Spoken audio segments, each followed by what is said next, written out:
but we've been in a long cycle of prosperity in the oil and gas business. And it has a bunch of ramifications, not just for this area, not just for the people who are in those industries, but also for the state of Texas. And I wonder if you could kind of give us a state of things of this thing you don't call the boom. Thank you, Ross, and thank you for putting this on. Appreciate the work that the Tribune has done for 10 years, and I hope that this event doesn't cause the demise of the organization.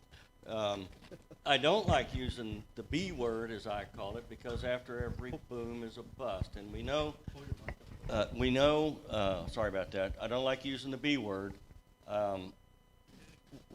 We know what booms are like, we know what busts are like out here in the Permian Basin, and particularly these days, we don't like to call it that because we think things have changed materially.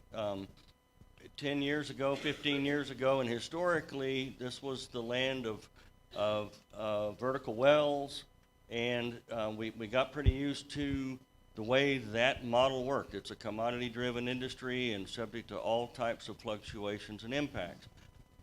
Over the last 10 years, the geology and the technologies have advanced this basin and the oil and gas industry around the world, but particularly the Permian Basin, to where we now know that we have, the USGS says we have over 66 billion barrels of oil underground here, hydraulic fracturing, and other technologies have allowed us to access through the horizontal efforts and different completion techniques. So we feel like the supply side is solid.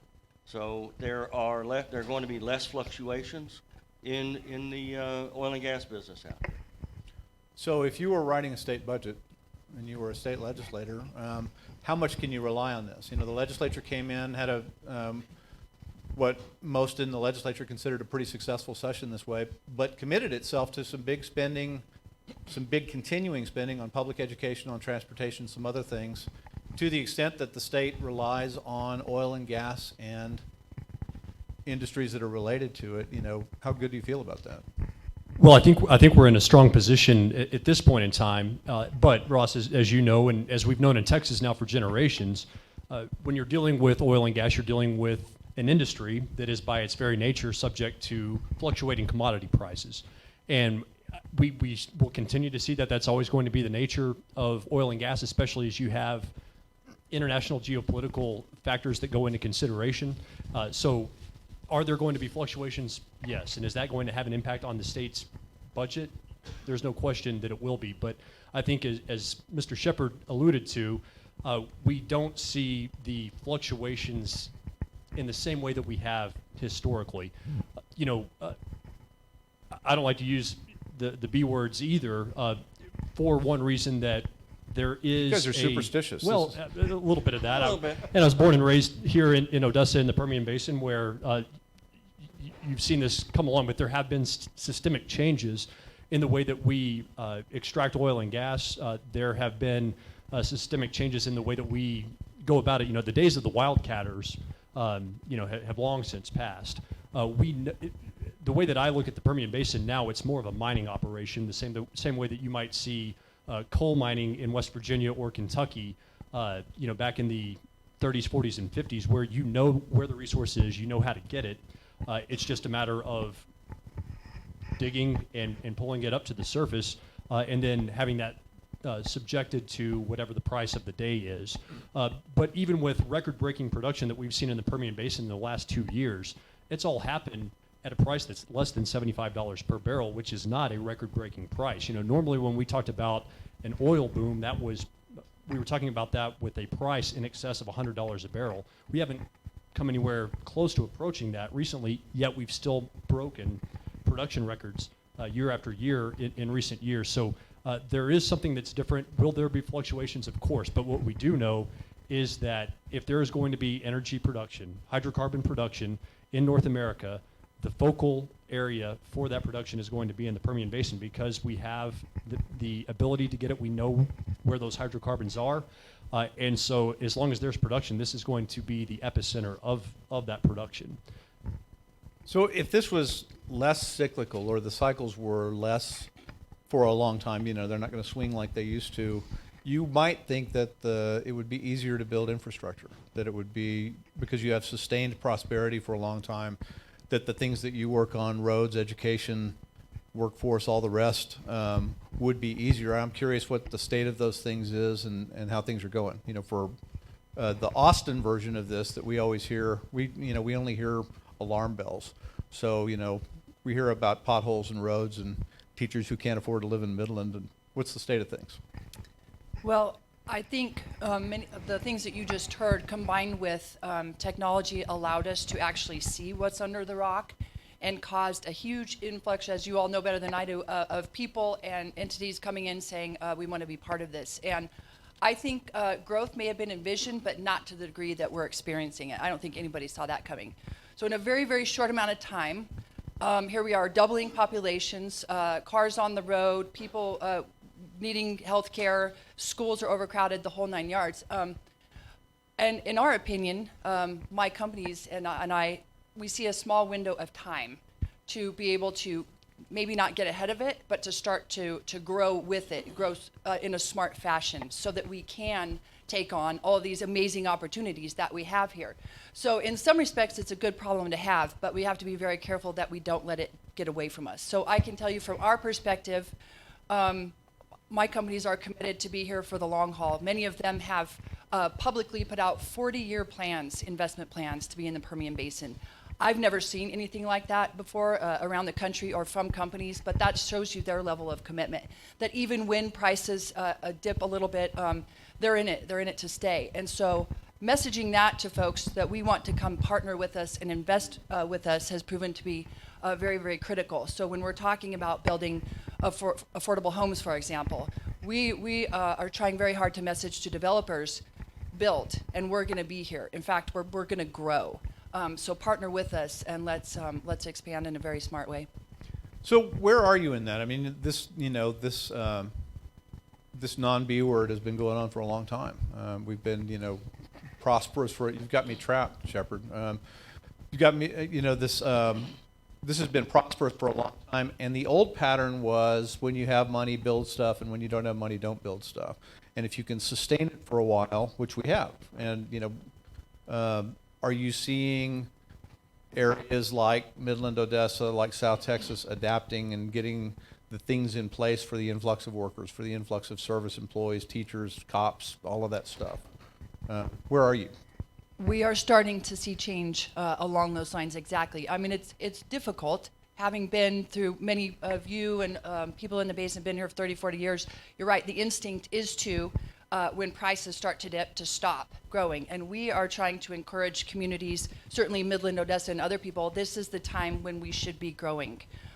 Because we're not going to see the peaks and the valleys, let's continue to grow so that when we see prices go up and more production, that we are not so far behind. We just keep getting further and further behind. So we are encouraging and working with folks to let's keep growing.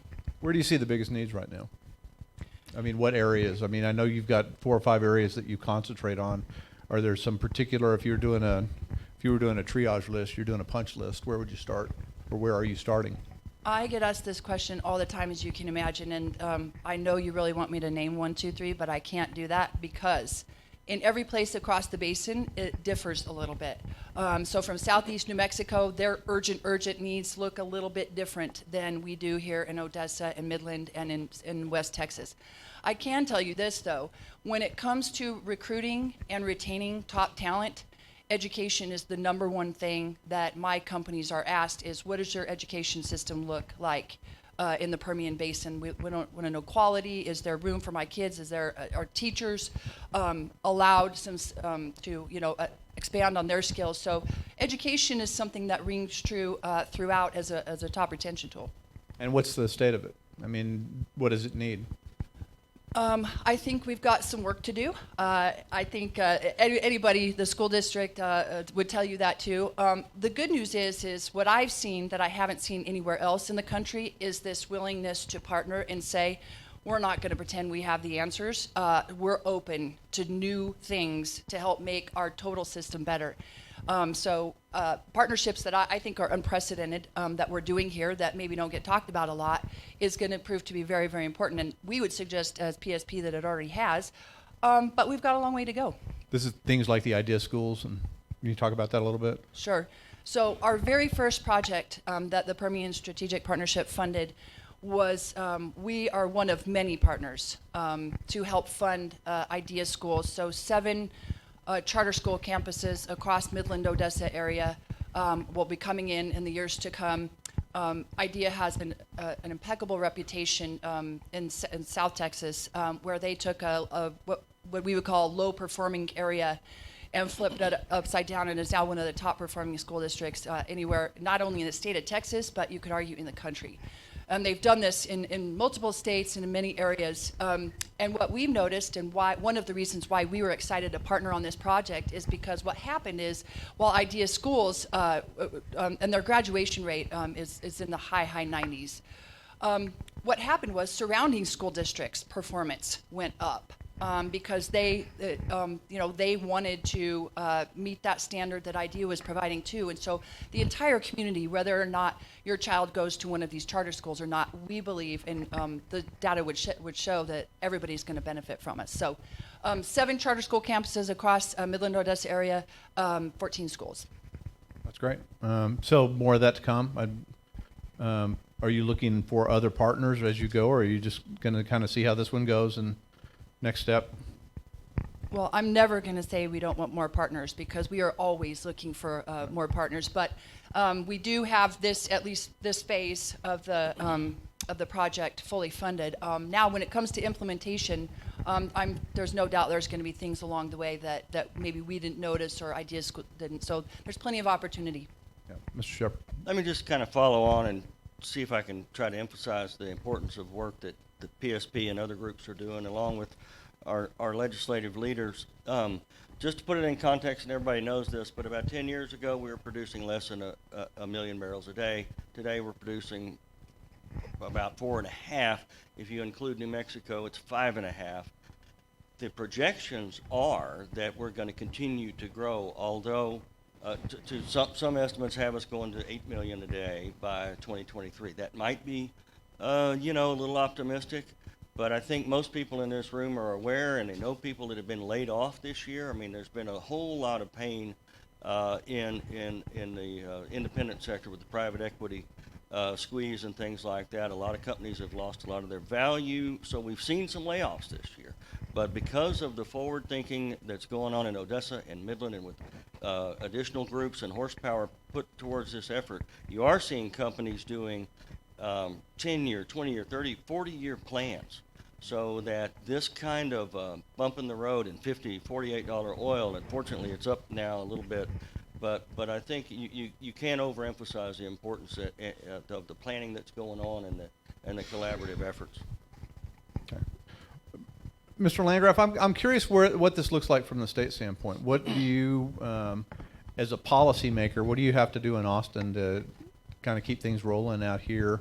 What's in your way in Austin? And I want to get to some of the regulatory issues that are facing the industry right now, but what are you guys working on? How does this look from the legislature? Well, no, I haven't been following budgets and revenue estimates for as long as you have. I've only been doing this for a few years, Ross, but in that short period of time, what I have seen is that whenever we do have a robust budget, when we do have revenue that's generated through various tax streams, we're in a good position as a state whenever the Permian Basin is doing well.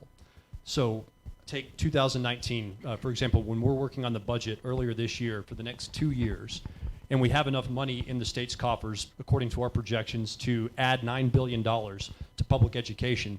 That's all because, or in large part because of oil and gas production that's going on throughout the Permian Basin. So when the Permian Basin is doing well, the state of Texas does well, both from a tax revenue standpoint and from a job creation and overall economic health standpoint.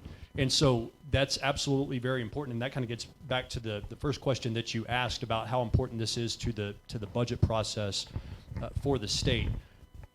As we've all discussed here, the Permian Basin is poised to become an energy production leader not only for Texas, not only for North America, but for the entire world. I think the Permian jumped ahead of the big field in Saudi We did. in You know, March, right? we used to clarify that the Permian Basin was the largest source of free I say free as in sourced from a country that lives with a free market system.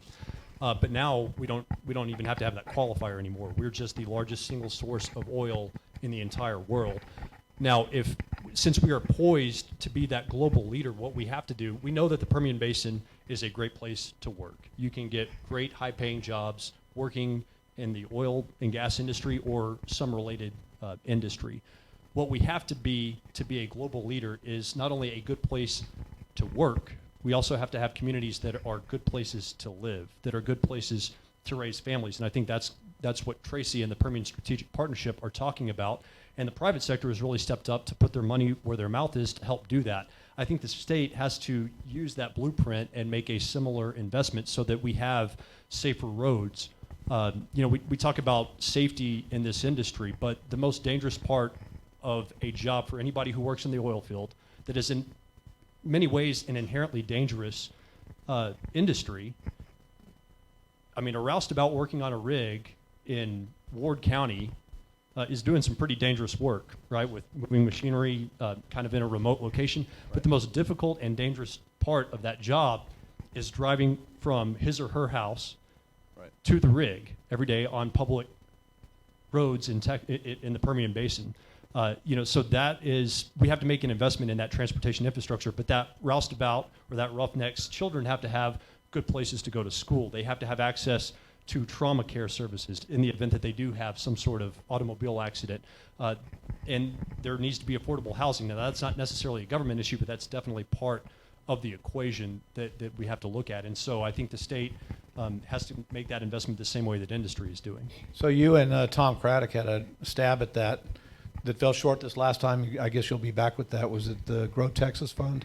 Correct. Yeah, the Grow Texas Fund is designed to address that by taking a modest portion of the oil and gas severance tax that would otherwise be destined for the state's rainy day fund, which at the end of this budget cycle is going to be approaching $10 billion, which is a very healthy account. But that rainy day fund is almost exclusively sourced from oil and gas production taxes.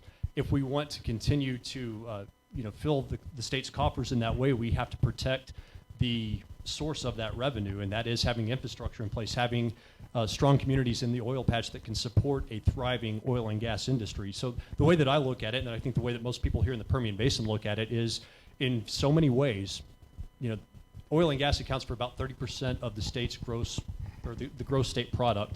We account for a disproportionately large amount of the tax revenue that's generated by the state of Texas.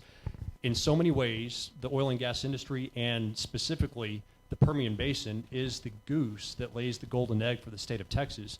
And if we're not careful, if we don't protect infrastructure, if we don't have strong communities in the oil and gas producing regions of the state, we are threatening to choke the goose that lays the golden egg. And I think that's what we have to be very careful to avoid doing. So let's talk for a minute about what comes with this. There's a running conversation. Ben and I had some of it on the plane this morning from Austin. There's a running conversation about climate change in this country and in the world. There's a running sort of constant, it changes form as you go, but there's sort of a running battle between the industry and environmentalists, whether it's about pipelines or about flaring or about whatever. What's the balancing act right now, and where do you think the regulatory edge of this is at the moment? Well, you're looking at me. I think that's a better question for Chairman Landgraf, but I'll take a stab at it. Look, I think we in the industry live, work, and send our kids to school right out here in the middle of the oil field, and we understand firsthand what the conditions are like, and we want to continue doing this for decades to come.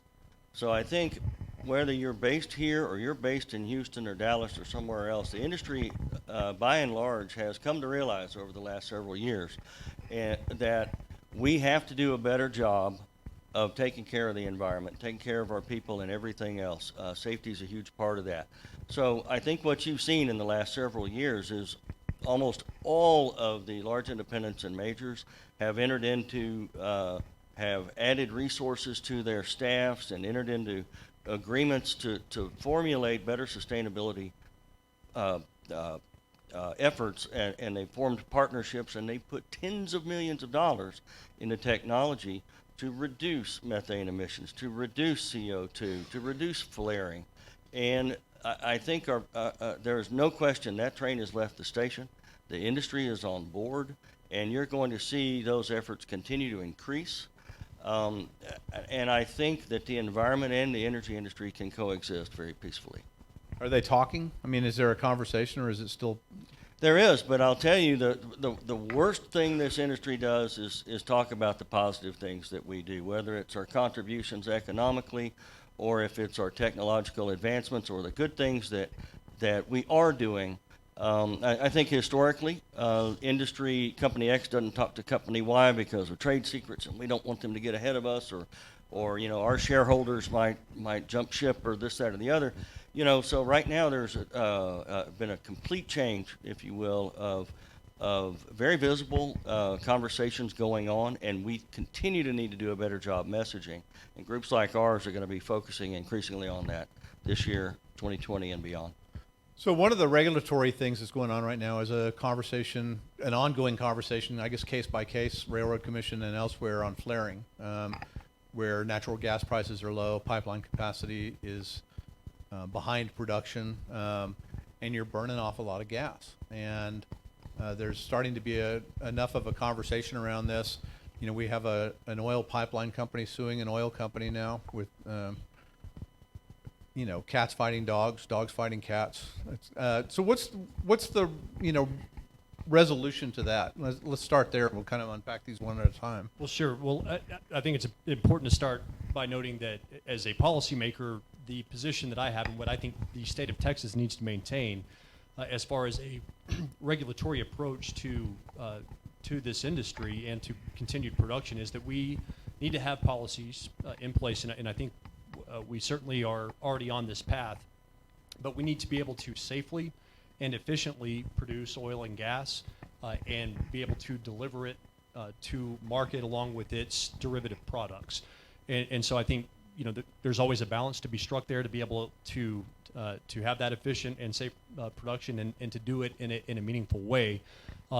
But you know, there obviously are a number of environmental concerns, but I think Mr. Shepard is right. You know, the victories that have been won, whether they've been driven by our policies in Texas or by the industry itself, are very important to note.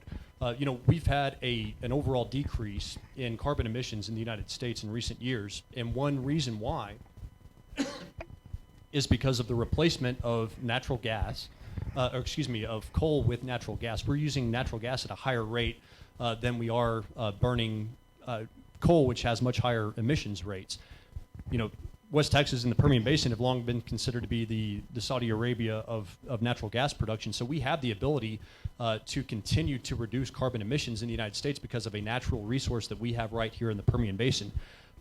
By extension, we because of recent technological advancements, we are able to, on a large scale, export natural gas in liquefied form, put it in a pipeline here in the Permian Basin, send it down to the coast of the Gulf of Mexico, and then export it by ship to emerging countries and growing countries in Asia, particularly in India and in China, where they have a cleaner burning fuel source than coal or other products. And so, you know, there are, now I don't know if that's going to satisfy environmentalists' concerns, because it's still fossil fuels and some people just have a fundamental opposition to that, but clean burning natural gas is a huge source of a reduction in carbon emissions, and we're helping to power that here in the Permian Basin. So, but you've got a tremendous imbalance right now between the amount of gas that you produce and the amount of gas that you can get out of here, and you're burning a lot of it. Yeah, and if I could just, I'm just wondering, as a policy matter, how do you step into that? Well, and no, there is a concern about our ability to deliver that product to market, and with natural gas, you know, the only effective way to do that is via a pipeline. So I have had some conversations down at the Capitol with you know, people from environmentalist advocacy groups who kind of want to have their cake and eat it too in this situation where they're opposed to flaring, but they're also opposed to pipelines. But the reason why we have flaring is because you have excess capacity in a line,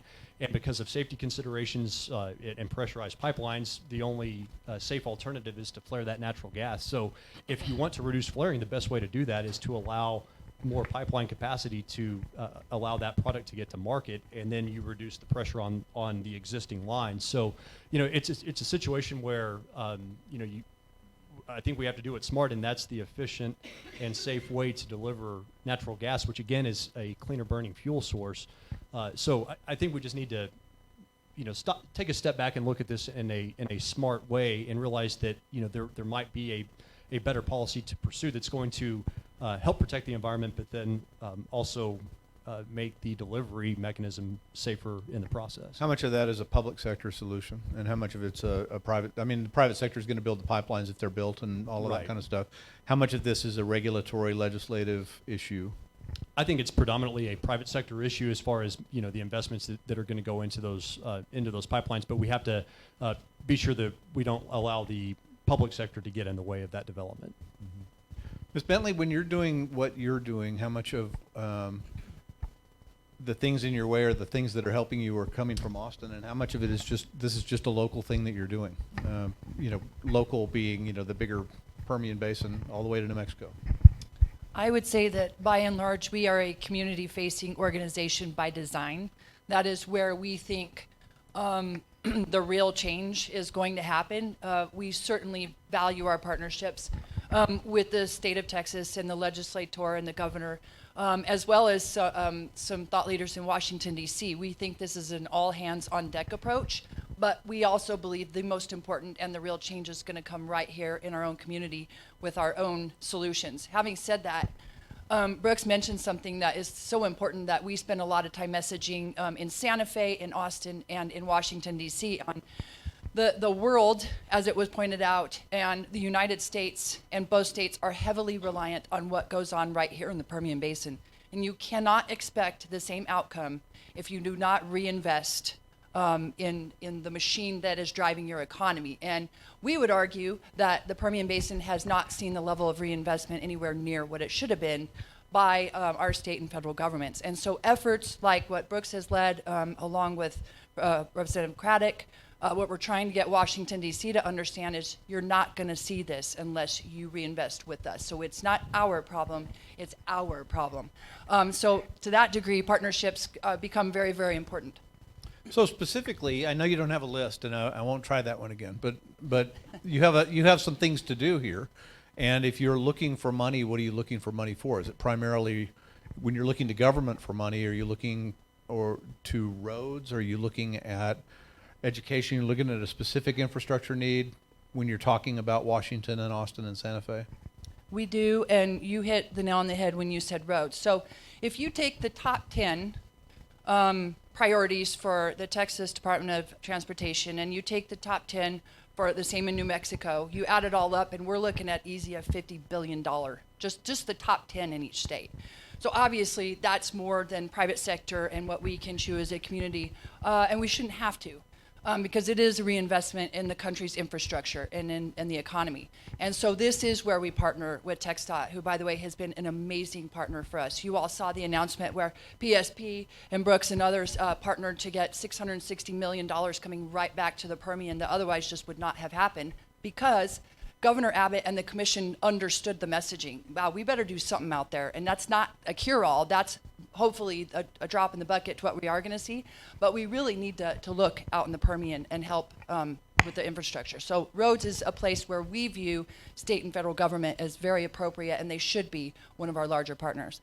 When it comes to our other areas, we want, as Brooke said, we want this to be a world-class place to raise families. We want to get away from the transitional workforce, right? Where they come in for a week and then they're off for 2 and the families are somewhere else. We want this to be very, very family-friendly oriented and where people want to come, because we have world-class healthcare, because we have the best education, because we have affordable places to live, and because we have a workforce that is constantly being trained up to the newest standards and newest technology. And that is all achievable, or you wouldn't see the Permian Strategic Partnership existing. But those are places that really we are convinced that the best ideas and the ideas that are going to work are going to come from the private sector. There is certainly a role to play when it comes to government, and as Brooks pointed out, sometimes their role is stay out of our way and let us get it done and don't create artificial barriers so that we can't get it done. I know you'll be surprised to hear that in fact does happen. But sometimes it's, hey, work with us on permitting so it doesn't take 5 years. Can we get this done in 6 months? It's things like that that the government can play a role so that the private sector can do what we do best. Is most of the road, I guess this is a legislator question, is most of the road stuff or the road money that you would seek for this area maintenance and repair of roads, or is it new stuff? I mean, I know that depends on which part of the state you're in. What is it out here? Well, out in the Permian Basin, it's absolutely that, but it's also a capacity issue. And let me just, I don't want it to sound like we're just complaining out here or things just aren't the way that we want them to be. But if I could just amplify what the situation is, and I think Tracy's done a really good job of identifying what these silos are. When you have record-breaking energy production, it does take a toll on your transportation infrastructure, on your public sector institutions, whether they're public schools, public universities, healthcare, law enforcement, and other first responders. The Permian Basin is home to about 2.5% of the state's population, but we are home to about 15% of the fatal commercial motor vehicle accidents. We're also producing about 4 times our weight in tax revenue. We have teacher shortages throughout the Permian Basin. Here in Odessa, the Ector County Independent School District, for example, is about 400 teachers short right now, which is about a quarter of their workforce. So they're really only at about 75% strength. So I'm putting you on the spot a little bit, but Yeah. what does that do to class sizes? So that you have a large imbalance in the teacher-student ratio. Right.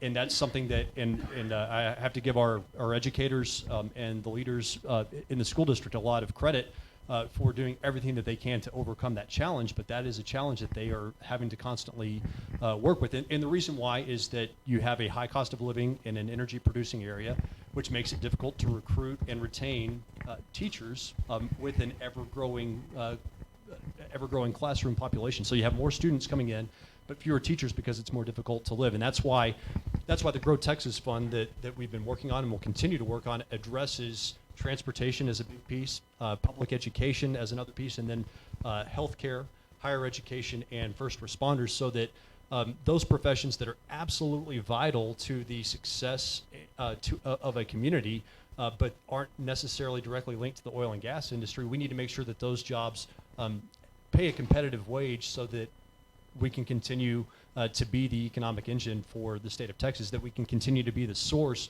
of the Texas miracle. But that's going to take some investment, both from the private sector and I think from the public sector, because there is a tremendous return on that investment when the state of Texas does that. Is there a way, I mean, you guys just spent a significant amount of time re-equalizing the schools so that, you have an education system that doesn't really depend on your zip code, I think is the bumper sticker version of this. If you're in an Odessa or a Midland or in the Eagleford or in a place like this, is there a mechanism to pay teachers, in a way that'll attract them in the same way that you pay roughnecks in a way that will attract them? Can you boost the salaries periodic or temporarily to get 400 teachers in here? Is there a mechanism for that? So we can. Through House Bill 3, we were able to allocate a certain amount in that $9 billion of state infused funding for public education. About $2 billion of that goes for teachers all across the state. And so teachers in the Permian Basin are also going to benefit from that. But let me give you the other bumper sticker problem. Andrews County is also in the district that I serve, about 30 miles north of where we are here right now. The Andrews Independent School District has historically, prior to HB 3, paid about 50 cents on every dollar in property taxes to the recapture, under the recapture policy of the state of Texas, also known as Robin Hood. So literally half of every dollar that property taxpayers are paying there for their public schools.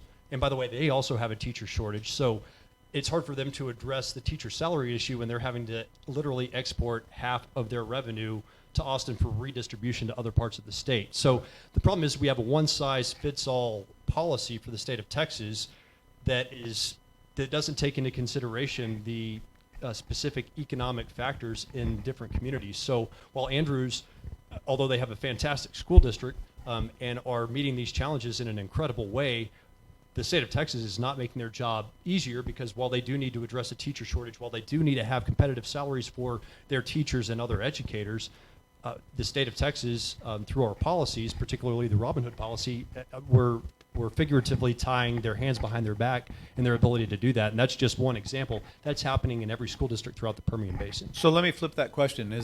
Does current state policy prevent you from working that problem in the way that you'd like to work it?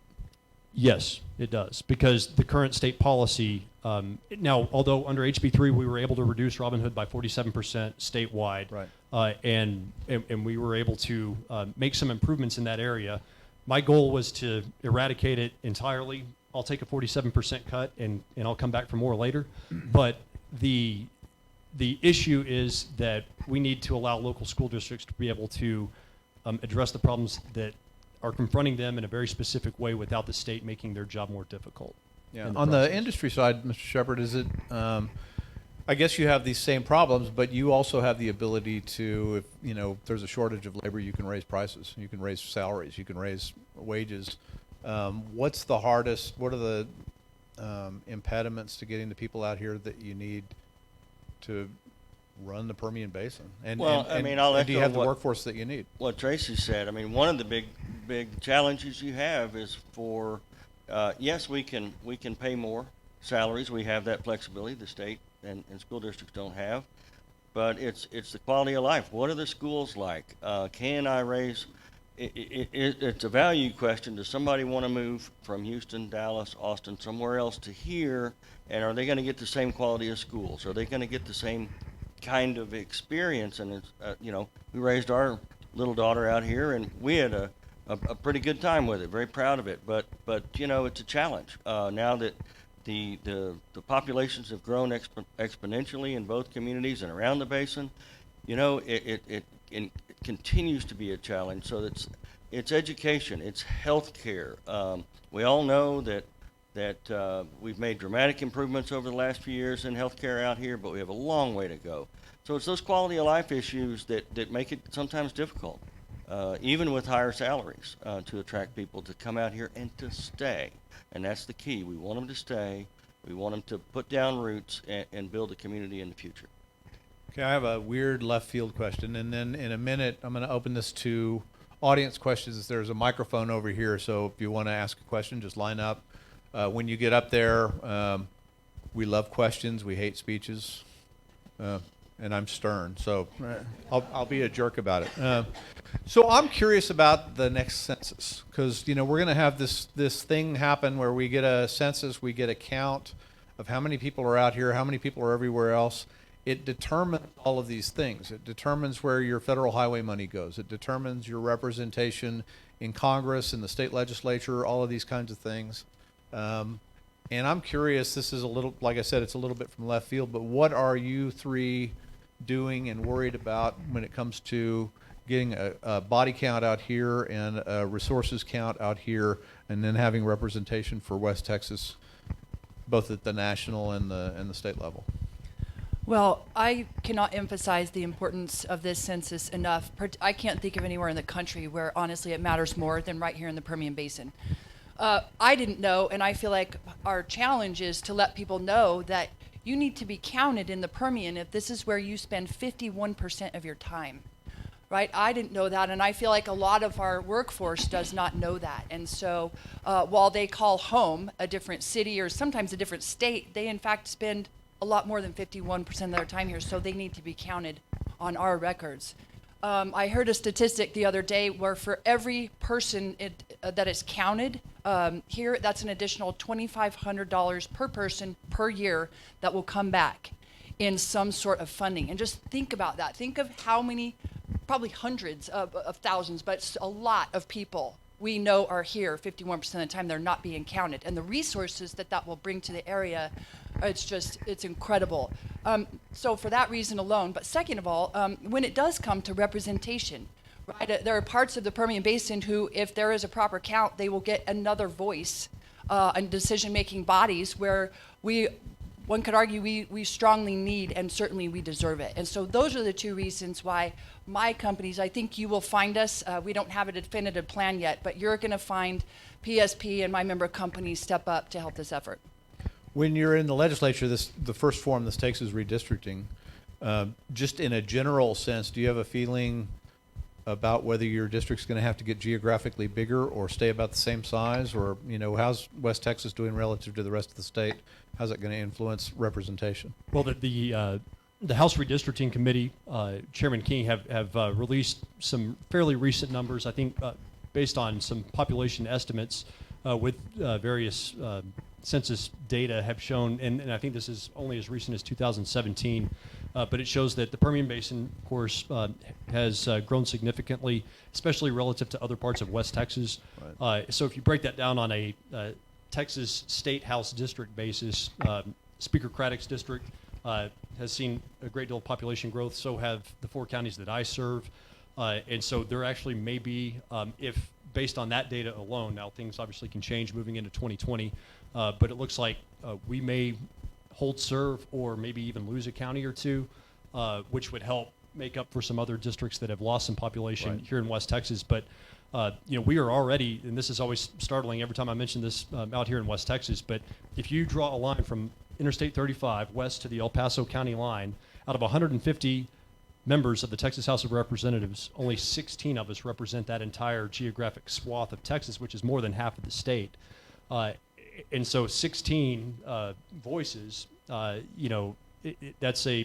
always puts us at a numerical disadvantage. Now we have ways that we really try to work together to make up for that, but that's why it's important for everybody to stand up and be counted as the census is taken in 2020. I'm speaking in Winkler County next month about the importance of doing that, and I think we all need to be echoing that if you make your livelihood here in the Permian Basin, if you spend more than 51% of your time here, stand up and be counted, because it's absolutely crucial that we get an accurate count. And the Permian Basin, I know Ector County in particular, it's notorious for having undercounts for a number of reasons. But when you have an itinerant population, an industry that attracts workers who are constantly on the move, whether it's from one place to another within the Permian Basin or to different oil and gas plays across the country, it's difficult to get a count, and we absolutely need to get an accurate count. So I encourage everybody to stand up and be counted. Okay. We have time for 10 or 15 minutes of questions. If you've got a question, just zip over here to this mic and ask them anything you want. Yes, sir.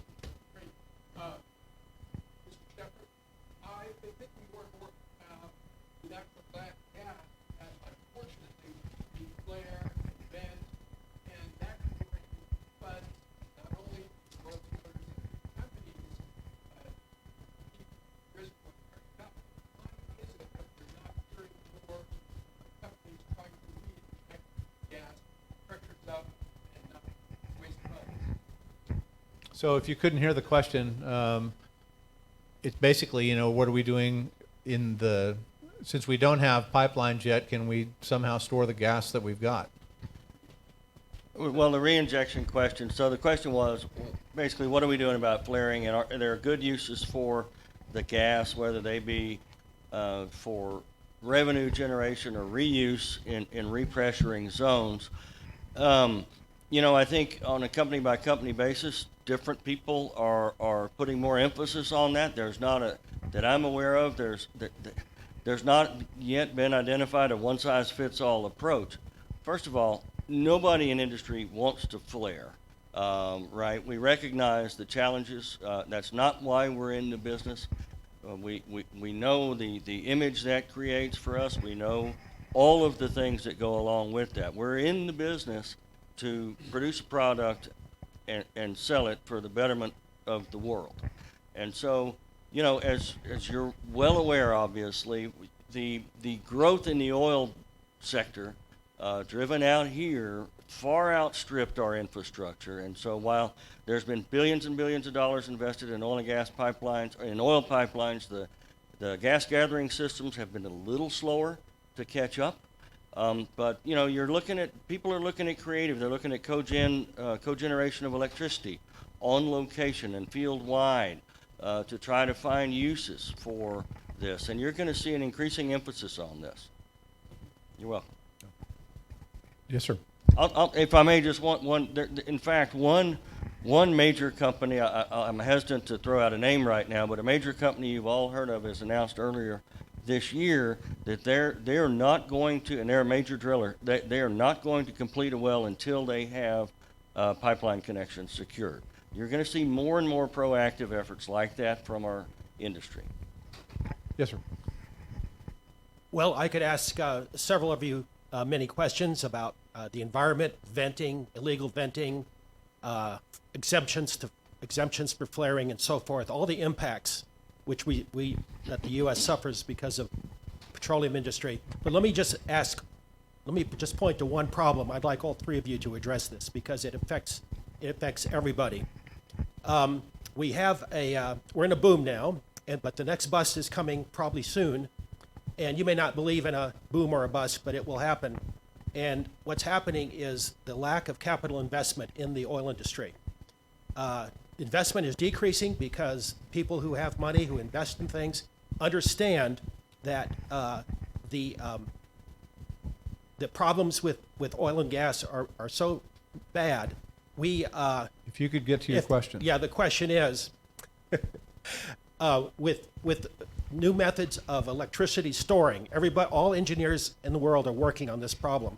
If we get a method of this, we're going to convert to a cheaper solar and wind energy and other methods of generating electricity. Right now, wind and solar are much less expensive I'm going than to ask you so-called again. Please get to your question. natural gas. The question is, how are you going to address the problem of lack of capital investment, which is happening now and is going to increase in the future? The capital markets are going to be decreasing the funding. How will this affect your industry? Okay. May I start? Sure. I respectfully disagree with the entire premise of your question. Start by saying that. And second of all, so the Permian Strategic Partnership is exactly what you just said doesn't exist. It's an unprecedented 19 companies who are making historic effort come together to do exactly what you just said. We are reinvesting in the community. And this isn't in place of their own philanthropy investments and opportunities. The companies still continue on their own to do it, but have come together to unite around 5 key areas to make our community a better place to live. So that, in fact, is happening.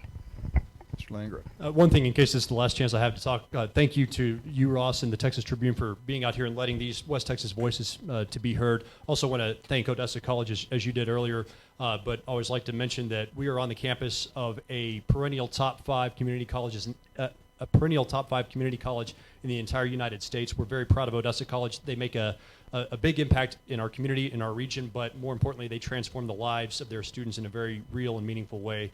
And I want to thank Odessa College for hosting us along with the Texas Tribune today. In response to the question,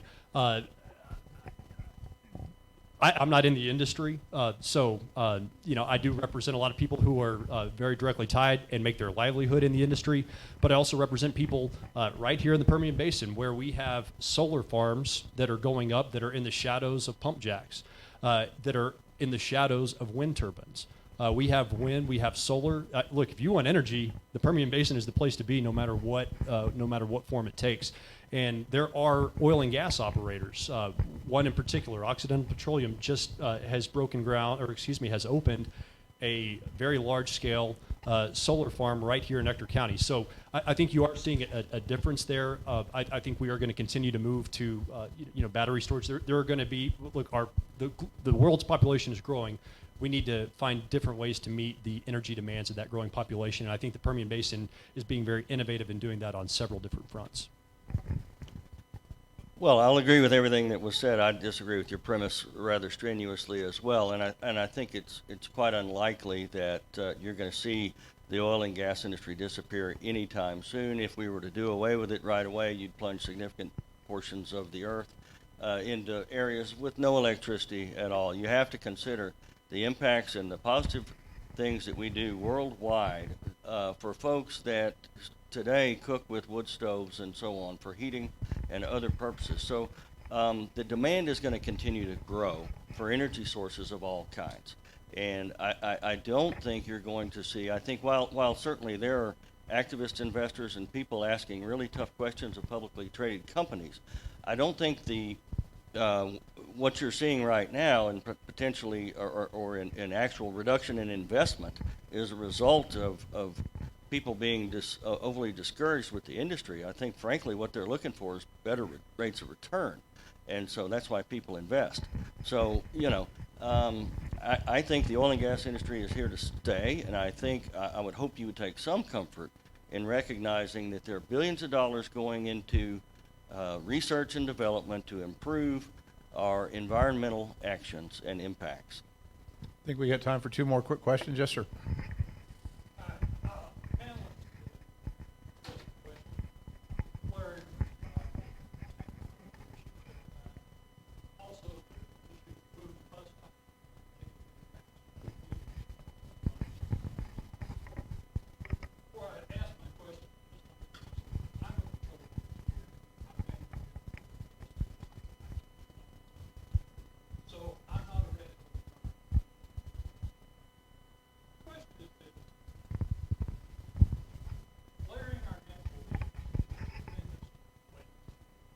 Not only is it it's horribly wasteful,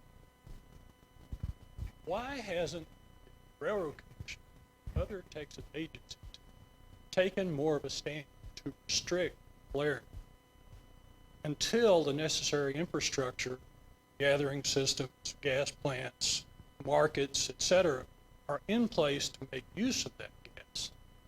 Not only would that help eliminate this waste, but it would also help smooth out the boom and bust cycle and stabilize our prices. Mr. Landgraf, that's No, it's a good question. As Mr. Shepard mentioned earlier, nobody likes flaring. Flaring exists because it's a safety necessity or an economic necessity. There are regulations in place through the Railroad Commission, and of course they can grant exceptions, and in recent months, some of those have been granted at a higher rate because, again, of the pressure system for some of the reservoirs and in some of the pipeline facilities.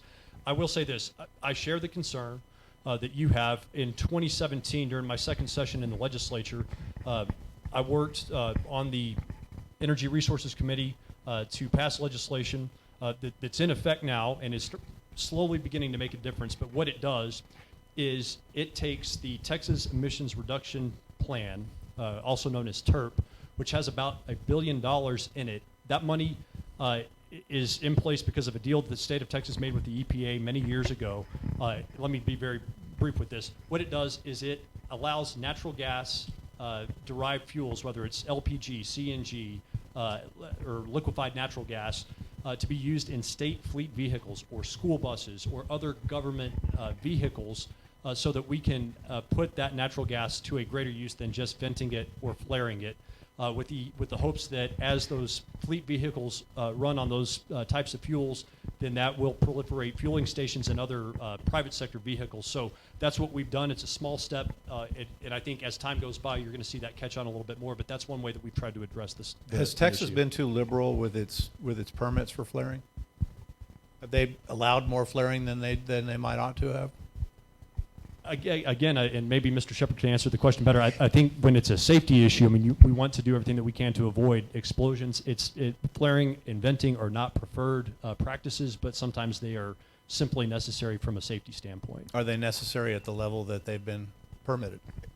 I can't answer that, but I mean, it's a very difficult policy question. I don't know anybody that can answer that, or maybe each of you may have your own opinion. But the Railroad Commission has very difficult policy decisions where they have to maximize their economic development of the resources and prevent waste.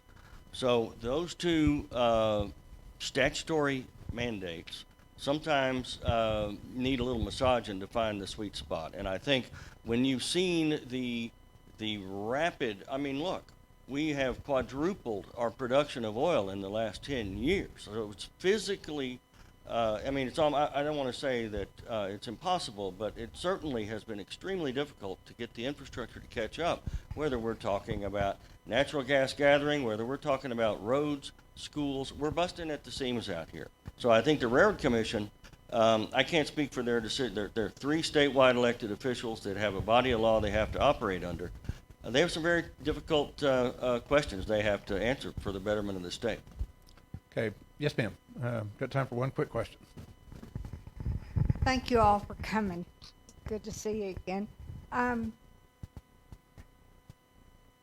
Back to the solar energy thing and the education.